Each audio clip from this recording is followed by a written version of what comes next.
IPhone 13 pro ফোনটা হাত থেকে পড়ে গিয়ে ফোনের ব্যাকশেলটা ভেঙে গেছে। আমরা এই ফোনের ব্যাকশেলটা এখন পরিবর্তন করব।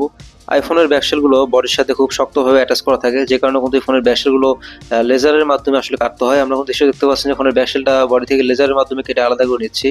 আইফোন 13 প্রো এই ভাঙা ব্যাকশেলটা আমরা লেজারের সাহায্যে ফোন থেকে আলাদা করে নিচ্ছি। এরপর আমরা এখানে একটি অরিজিনাল ব্যাকশেল আমরা এই ফোনে লাগিয়ে দেবো এবং ফোনটি নতুন ওপেন হয়ে যাবে। আমাদের কাছে আইফোনের সকল মডেলের অরিজিনাল ব্যাকশেল পাওয়া যায়। এছাড়াও যদি আপনাদের কারো ডিসপ্লে অথবা ব্যাটারির প্রয়োজন হয় আমাদের সাথে যোগাযোগ করতে পারেন। মোবাইল সার্ভিসিং সংক্রান্ত ভিডিও পেতে আমাদের চ্যানেলটা সাবস্ক্রাইব করে রাখবেন। আপনাদের কারো আইফোনে যদি অরিজিনাল ব্যাকশেলটা ভেঙে যায় এবং আপনারা যদি চিন্তা থাকেন যে অরিজিনাল ব্যাকশেলটা কোথায় পাবেন, আমাদের সাথে যোগাযোগ করতে পারেন। আমাদের কাছে আইফোনের 100% অরিজিনাল ব্যাকশেলগুলো আছে এবং আমরা আধুনিক যন্ত্রপাতির সাহায্যে ফোনের ব্যাকশেলগুলো পরিবর্তন করে থাকি। এছাড়াও যদি আইফোনের ব্যাটারি অথবা ডিসপ্লে প্রয়োজন হয় আমাদের সাথে যোগাযোগ করতে পারেন। আমাদের কাছে একদম 100% অরিজিনাল ডিসপ্লে এবং ব্যাটারিগুলো পাওয়া যায়। আইফোনের যে কোনো সমস্যার জন্য আমাদের সাথে যোগাযোগ করতে পারেন। সবাই ভালো থাকবেন। আসসালামু আলাইকুম।